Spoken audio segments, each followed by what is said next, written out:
c'est toujours triste quand on a des baisses de vente. En tant qu'entrepreneur, je pense que on se fait, comme on dit en bon québécois, on se fait une couenne. Oui. on apprend à vivre avec ça, avec des hauts, des bas, mais des fois, il y a des bas qui sont prolongés, alors on veut jeter la serviette, on veut abandonner. Je pense que la première chose, c'est de ne pas être précipité dans ses actions, c'est d'être réfléchi, de bien analyser la situation. Alors, dans le fond, aujourd'hui, je propose une chronique où on va aller dans le détail de quelles sont les étapes à entreprendre quand on voit une baisse significative de marché, de vente, dans le fond, dans notre organisation qui a pignon sur rue. Évidemment, ça va se prêter à des organisations qui n'ont pas de pignon sur rue. Là, c'est un peu la même réalité. Je comprends, oui. Je pense que la première étape, en fait, Pierre, c'est de faire une analyse de marché. D'analyser qu'est-ce qui se passe, qu'est-ce qui a fait en sorte qu'il y a des baisses consécutives. Ça sert à rien d'investir en grande, sortir de l'argent, tambour, trompette, aller dans la rue, sonner. Il y a peut-être quelque chose de systémique, il y a peut-être quelque chose au niveau de la population, au niveau des habitudes de vie. Le premier conseil que je donne, c'est de faire une étude de marché. Comment qu'on fait ça? Excuse-moi. Une étude de marché, ça reste quand même complexe, on peut aller très loin, mais je vais vous rassurer, si vous avez une artère commerciale, on pense ici à la rue Monk, la rue Wellington, dans le sud-ouest, à Montréal, il y a toutes sortes d'artères commerciales, dans les villages partout au Québec, il y a des artères commerciales. Elles ont la mission de vous fournir des études commerciales. Alors, annuellement, biannuellement, elles vont produire des études de marché qui vont justement regarder la composition sociale du rayon, dans le fond, de la terre commerciale pour vous donner un profil des acheteurs. Donc, compositionnement, le rayonnement, dans le fond, indirectement. Donc, ça, c'est des données qui travaillent. C'est quoi l'âge? C'est quoi le revenu moyen? As-tu des propriétaires, pas propriétaires? Exactement. Qu'est-ce qui se passe avec l'immobilier? Oui. C'est un bon signe, l'immobilier, dans le fond, pour savoir est-ce que la population vieillit? Est-ce qu'elle se rajeunit? Est-ce qu'il y a de la gentrification? Par exemple, sur la rue Monk, j'ai lu l'étude de marché récemment. Oui.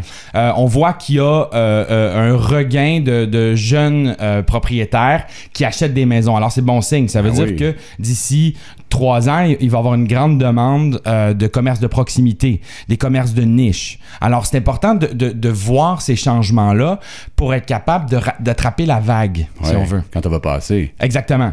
Donc, se baser sur des faits. Si jamais, on va en venir plus tard, si jamais il faut déménager ou il faut réduire, mais on va quand même se baser sur des faits. Par exemple, on voit que l'artère ne fonctionne pas, puis dans les 5 prochaines années, bon, ça ne s'annonce pas plus beau, puis il y a des changements systémiques dans notre industrie. Alors, c'est peut-être bon de se nicher ou de réduire. C'est une opportunité, oui. Oui, exactement. Moi, je pense que peu importe ce qu'on va prendre comme décision, il faut s'appuyer sur des faits, il faut s'appuyer sur des données le plus possible. Si vous n'avez pas d'artère commerciale, sachez que Statistique Canada, il y a un site web immense. Je dis pas qu'il est bien fait, mais il est très complexe. Oui. Dans le fond, sur Statistique Canada, on peut voir toutes sortes d'études, mais je dirais pas qu'elles sont ciblées par secteur, je dirais qu'elles sont secteur géographique, là, elles sont ciblées par secteur d'entreprise. Donc, verticaux, là. Exactement. Donc, si vous êtes dans du commerce de détail, vous allez avoir toutes sortes de données et tendances. Seule nuance, c'est pas des études qui sont toujours récentes. Des fois, on va avoir des études de 2013, 2014. Statistique Canada ne commande pas des études sur tout à toutes les années. Donc, elle fait peut-être aux 4 ans, elle fait des études larges. Mais c'est un peu complexe, Statistique Canada, d'y retrouver, mais au moins, c'est gratuit. Une fois qu'on l'a trouvé, tant mieux. Une fois qu'on a trouvé le lien, mais effectivement, c'est large, parce que ça s'adresse à travers le Canada. Donc je vous dirais, si vous n'êtes pas habile avec toutes ces données-là, peut-être vous entourez avec... si vous êtes en entreprise, vous avez un comptable, vous avez quelqu'un qui est mathématique, veut pas, peut-être lui donner un petit mandat. Tu sais, 200-300 $, peux-tu me lire ceci? Oui, absolument. Qu'ils comprennent, Qu'ils comprennent, et puis ça va vous faire une réflexion. Évidemment, quand on est au prix avec une entreprise qui chute, par exemple, où les ventes ne rentrent pas, c'est important de s'entourer. Je pense que c'est juste... Il y a quelque chose qu'on fait pas correct.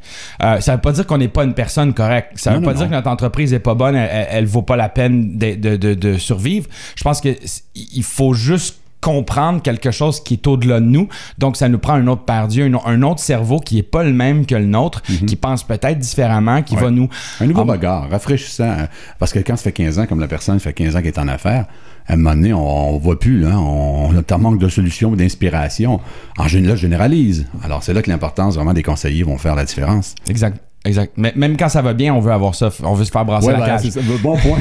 souvent, on regarde toujours quand ça va mal, mais des fois aussi, ça fait du bien, ça fait rafraîchir quand ça va bien aussi. De dire, prends pas pour acquis tout. Là. Parce que même quand ça va bien, ça pourrait aller encore mieux. Tu pourrais gagner des parts de marché que tu n'as pas. Donc, il faut que tu t'entoures. Ah, c'est bon ça. Ouais. Le deuxième point, je pense qu'une fois qu'on a ça, on doit décider est-ce qu'on va réduire ou on va se nicher. C'est vraiment une grande question. Je vais vous donner un exemple très simple. Si on vend de la fripe, on vend du linge, OK? C'est assez simple, pignon sur rue. On sait que le commerce de détail dans le vêtement a subi des pertes énormes dans les dernières années. On pense à toute l'artère commerciale Chabanel qui a fermé ses portes dans les 15 dernières années. Je veux dire, ça a subi un cataclysme. Mais il y a encore des boutiques qui survivent avec la vente de linge.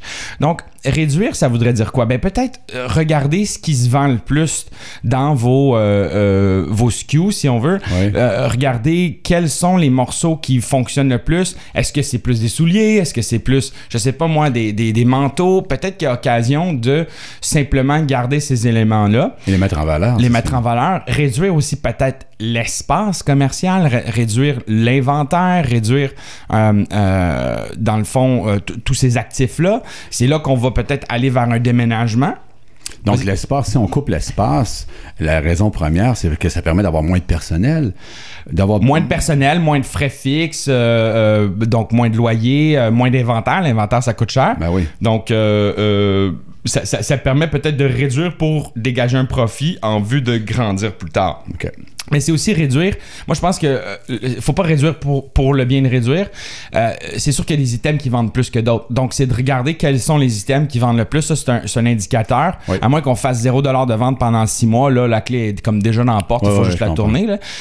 Puis, est-ce que tu conseilles aussi de se débarrasser plus rapidement de tout ce qui était acheté, qui est passé à la liquidation qu'on appelle indirectement, pour aller récupérer, même à perte, aller chercher de l'argent? Mais ça, c'est une bonne tactique, Pierre.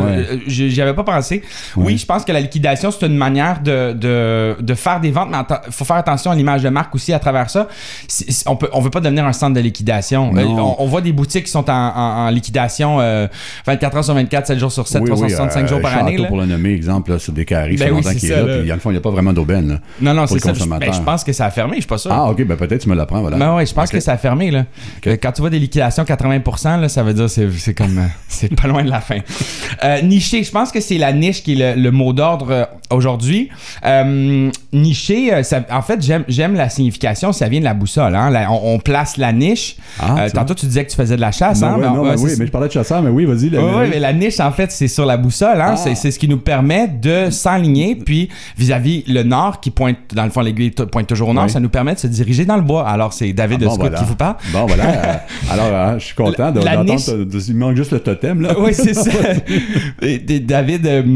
Non, tu peux regarder. Ah non, je dirais ça. Vas-y. Je savais pas que t'avais été des scouts. On n'avait pas de totem, mais moi, je m'appelais Ours dans les camps de vacances. Ah, bon. Donc, nicher, en fait, c'est d'aligner le tir à un endroit qui est très précis, qui est focalisé pour pas perdre le nord. Hein? Voilà. Donc, se nicher, je pense, en affaires, c'est de se demander...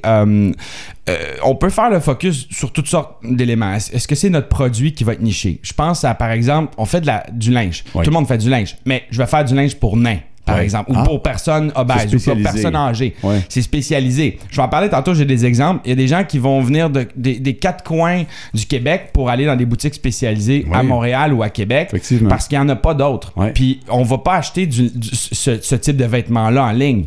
Hein? On veut avoir un contact, on va avoir une expérience, on va en parler un petit peu après. On peut se nicher aussi sur le type de clientèle.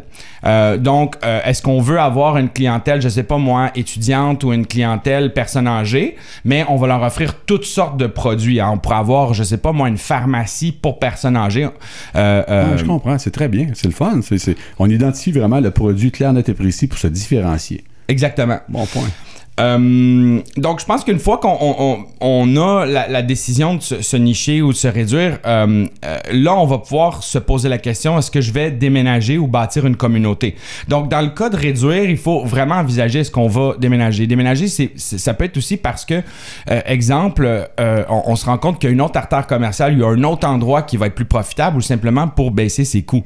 Je pense, par exemple, si on a des frais fixes qui sont élevés, on veut réduire notre inventaire, réduire notre superficie de plancher, ben, ça va peut-être peut-être la peine de déménager. Puis il faut pas avoir peur. Les clients vont vous suivre. C'est sûr que si vous êtes une boutique de proximité puis vous déménagez à 30 km, les gens vont peut-être pas vous suivre. Ils vont en avoir une partie qui va vous suivre. Ouais, ça serait pas une bonne stratégie. Ça serait pas une bonne stratégie. Il faut quand même le calculer. Moi, je pense que le plus important, c'est dans la niche, il faut créer une communauté. Il faut créer un happening, un party. Je vais vous donner un super exemple qui est à Verdun, La Tienda, Anne Saint-Hilaire, qui fait une job incroyable. Je sais pas si vous connaissez la boutique. Non, ils font des vêtements puis des accessoires pour les gens qui partent à Compostelle, faire le chemin de Compostelle. Ah, OK. C'est extrêmement niché. Oui. Il y a des gens qui viennent de Rimouski pour aller à cette boutique-là. Imaginez. Ils font, je me rappelle plus, c'est quoi, 8 heures de route, 9 heures de route, là? Ah, c'est long, ouais. Ils font un petit stop à Trois-Rivières. 300 km, là. Exactement. Ah, vous voulez dire, oui, je comprends. Je pensais que vous parliez de chemin de Compostelle, excusez. Non, le chemin de Compostelle, c'est beaucoup plus que ça. Mais Rimouski, je veux dire, les gens descendent des quatre coins du Québec pour aller acheter leurs vêtements, mais ils vont dépenser, je pense, 1500 $, 2000 $ pour s'équiper. Mais ils viennent là. Et l'offre de La Tienda, c'est beaucoup plus large que les vêtements. Ils vont offrir des formations. Ils vont offrir... Maximise le client, dans le Oui, fond. ils vont maximiser. Ils vont organiser des tours. Ils vont les aider. Ils vont... dans le fond, c'est un happening. Ils vont faire des événements, des conférences, des parties, si on veut. En quelque sorte, ils ont un petit café. Donc, ils ont su créer une ambiance qui les distingue complètement de tout autre magasin. Les gens vont pas aller chez Mec, même si tu peux trouver des vêtements similaires chez Mec. Mec offre toutes sortes de formations aussi. Mais offre pas l'expérience, l'ensemble. Ni l'expertise. Donc, ni l'expertise. Donc, il y a leur niche vraiment spécifique là-dessus. Très, très spécifique. Ah, okay, c'est bien. On peut avoir peur d'être très spécifique. Au contraire, ça va nous donner une business incroyable. Il faut pas avoir peur d'être très, très, très, très, très focus, je crois. Puis une autre chose, on pourrait tenter de penser vente en ligne. Ouais. On va fermer notre boutique puis on va ne vendre qu'en ligne. Moi, je suis pas d'accord. Je pense que ça prend une expérience physique. Regardez Apple, une des plus grandes entreprises de ce monde. Apple ne vendait exclusivement qu'en ligne et via des distributeurs. Ils ont décidé de créer, je pense maintenant, ça fait 5 ans, d'ouvrir des boutiques Apple. Ouais. Pourquoi? Parce que c'est une expérience. Les gens vont là. Donc, le site web devient un complément, simplement, un outil pour promouvoir le magasin. C'est parce que les gens veulent toucher. Les gens veulent voir la chose, veulent comprendre, veulent se faire conseiller. On a le contact humain. Ouais. C'est pas vrai qu'on va se faire vendre par des robots dans 20 ans. Ça va toujours être un contact humain. Moi, je travaille dans le monde du digital tous les jours. Moi, j'ai besoin de parler à un humain. J'ai besoin de voir, essayer la chose. Une fois que je l'ai essayé, puis par exemple que je suis fidélisé, on va dire je vais acheter mes pantalons chez Simon, j'ai une marque que j'aime bien, je l'ai essayé beaucoup, je vais racheter en ligne. Ma blonde me dit toujours achète en ligne. Je dis non, je vais retourner au magasin d'un cas qui a quelque chose d'autre. J'allais dire, une fois qu'on le sait, qu'on sait que ça nous... pour découvrir. Oui, mais je veux redécouvrir. Il y a d'autres expériences, effectivement, au niveau du magasin en ligne. Pas magasin physique, là, c'est très, très bien. La mise en marché est vraiment incroyable dans ces magasins-là. Puis Dieu sait que c'est difficile pour un homme, même si on trouve sa paire de pantalons, de vouloir en acheter d'autres en ligne. Moi, j'ai beaucoup de misère à ça. Mais ça reste que la vente en ligne, c'est une bonne avenue. Si vous ne faites pas de vente en ligne, il y a une part de marché incroyable que vous pouvez aller chercher. C'est pas rare qu'on voit des gens augmenter de 20 à 50% leur vente dans le commerce en ligne après un lancement de boutique en ligne. 20 à 50% de leur chiffre d'affaires total va être issu du e-commerce. Alors, peut-être que vous avez fait des tentatives que ça n'a pas fonctionné. Peut-être que vous avez déjà une boutique en ligne, puis bon, ça marche pas. À ce moment-là, il y a peut-être dans votre réflexion d'études de marché, il faut peut-être regarder, est-ce qu'il y a lieu d'investir plus dans la boutique en ligne ou d'investir mieux, ne serait-ce qu'en marketing, en publicité en ligne. Peut-être que, en fait, puis la même réflexion va se poser de niche, par exemple. Est-ce que je vais nicher ma boutique en ligne? Parce que c'est... Ah oui. Je veux dire, si on a de la compétition dans notre boutique de linge, sur le web, on en a 10 fois plus. Ben oui, puis si on n'a pas des moteurs de recherche, on ne paye pas pour être d'un premier aussi. Ça fait en sorte que notre nom n'apparaîtra pas nécessairement en premier. Alors, il y a tous ces facteurs-là. Tout à fait. Moi, je pense que, dans le fond, investir dans les moteurs de recherche ou dans son expérience web, c'est un peu le même processus de réflexion en amont, de savoir qu'est-ce qu'on offre, à qui, de quelle manière. Puis ensuite, on va être capable de bien décider quels sont les investissements à mettre en place. Mais c'est un nouvel investissement, c'est un nouveau travail, parce que c'est pas on va repartir à zéro.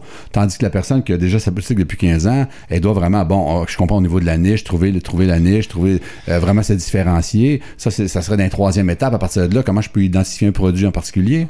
Je suis pas sûr de comprendre la question. Mais est-ce que, la première, c'était de vérifier l'emplacement. Là, est-ce que je suis correct? Est-ce que la grandeur, je déménage pas? Me spécialiser au niveau des produits, si j'ai bien compris ce que tu disais. Donc, se démarquer au niveau des produits. Oui. Et par la suite, qu'est-ce que je dois continuer à faire? Bon, là, je parle pas nécessairement au niveau de boutique en ligne, mais au niveau de ma boutique, ça fait 15 ans. Ça serait quoi l'étape d'après que je pourrais aller chercher? Une fois que j'ai identifié mon produit, une fois que je ne vais pas déménager, j'ai peut-être rapetisser ma boutique avant d'aller au niveau du magasin en ligne. Qu'est-ce que tu conseillerais? Ben, moi, je pense qu'il faut peut-être aller cogner une porte à votre chambre de commerce, s'entourer de gens. J'ai oublié de le mentionner tantôt. Créer une stratégie, créer un plan d'investissement, un plan de relance. Va falloir être prêt à investir aussi. Ouais. Peut-être qu'il va y avoir quelque chose à faire au niveau du branding. Peut-être que votre brand, si vous changez votre positionnement, il faut changer votre branding aussi. Il faut changer l'identité, la perception que les usagers vont avoir quand ils vont rentrer dans votre boutique, que ce soit en ligne ou physique. Il faut être prêt à investir de l'énergie, du temps. Il y a peut-être même de l'aménagement à faire. Il y a peut-être de la recherche de nouveaux produits. Il faut peut-être s'intéresser, se documenter. Il faut peut-être former le personnel là-dessus. Il faut être prêt à investir du temps et des ressources pour le marketing aussi. Moi, j'aime bien faire des powwows. Donc, c'est on fait un party, un happening. On trouve un prétexte pour que les gens viennent. Dans le fond, votre boutique, là, c'est un lieu qui peut être magique. Les gens vont là pour vivre une expérience. Si les gens ne viennent pas, c'est que votre expérience, elle est plate. Je m'excuse. Donc, il faut la rendre intéressante. Tu sais, je pense Escape Room. Ça n'existait pas il y a 5 ans, les Escape Rooms. Est-ce que tu sais de quoi je parle? Non, c'est quoi? C'est pas des boutiques, là, mais c'est des expériences où les gens vont dans une pièce confinée puis il faut qu'ils sortent de la pièce. Oui. On s'entend que ça se monte avec 100$ de budget puis des palettes. Un espace, ça prend absolument rien. Là. Je veux dire, il y a des gens qui l'ont monté dans leur appartement puis ils faisaient payer les gens pour venir. Ça prend juste l'imagination. C'est l'idée qui est importante. Et les gens sont prêts à payer. Qui l'eût cru? Il y a 5 ans, on parlait déjà de réalité virtuelle et ainsi de suite. Bon, oui, ça prend un peu. Mais je pense que les gens... en tout cas, ça, c'est mon pif qui dit ça, mon point de vue. Dans 10 ans, on va continuer à payer pour des expériences physiques, tu sais. Sûrement. Ben oui, l'humain est toujours curieux de voir ce qui va se passer. Donc, c'est qu'il faut bâtir votre expérience de magasin. Créer un événement vraiment pour réinventer la boutique, pour attirer, trouver un prétexte. Ça pourrait être le prétexte, l'automne réinventé. On rentre dans l'automne, exemple, ou la période des fêtes, ou l'hiver. Bref, il faut trouver une thématique et revamper le magasin directement. Revamper tout le monde en réinvitant les clients pour leur faire vivre une expérience wow, comme on appelle. Hein? Ça serait-tu comme ça? Mais, tout à fait. Puis tu viens de mentionner l'acteur le plus important de cette équation-là, le client. Le client, il faut l'approcher. Ça veut dire, vous êtes un magasin, vous êtes une boutique. On parle aussi même des restaurants, parce que c'est la même chose. C'est tout le monde qui a pignon sur rue. Interrogez vos clients. Ceux qui sont fidèles, pourquoi est-ce que vous achetez chez nous? Qu'est-ce que vous aimez dans notre offre de service? Qu'est-ce qu'on devrait faire qu'on ne fait pas? Vous pouvez être très surpris de ce que ces gens-là vont dire. Ça va peut-être vous nourrir si vous n'avez pas d'idée, en fait. Puis même si vous avez une idée, vous devriez leur poser la question pour la confirmer. Là. Mais ça prend il faut quand même être téméraire parce qu'on va avoir peur de la réponse. Mais ton point est bon, faire des sondages, vérifier. Si on le fait pas, on risque de mourir. Donc, oui, vous allez peut-être avoir une fille qui vous refuse là, au bar, là, mais il faut l'essayer quand même parce qu'après ça, vous allez vous retrouver seul. Là, vu comme ça. C'est une analogie. C'est une analogie, mais bonne à deux sens aussi, la fille qui veut rencontrer le gars. Mais oui, parce que mais il faut quand même, il fait 15 ans qu'on est en affaires, puis aller dire, mais qu'est-ce que vous reprochez à mon magasin? Qu'est-ce que vous reprochez à mon vendeur, à ma vendeuse? Qu'est-ce que vous aimez pas? Mais moi, je pense que l'entrepreneur, que ça fait 15 ans, puis qui le sait pas, bon, il y a une question solide à se poser à ce niveau-là. Il devrait le savoir, ouais. Il devrait le savoir, il devrait avoir vu le changement. Il a juste pas pris le changement assez vite ou il était pas assez entouré pour le voir. Hein. Des fois, on a une entreprise, on a 5, 6, 8 personnes sur le payroll, on se fie à des personnes. Ces gens-là sont un peu nos scouts par rapport à ce qui se passe dans le marché, les changements et tout. Donc, ça aussi, c'est peut-être l'occasion de se faire entourer. Maintenant, on va parler de marketing en ligne, hein, parce que veux pas. Veux pas, c'est ce qui est le plus profitable, je dirais, à investir.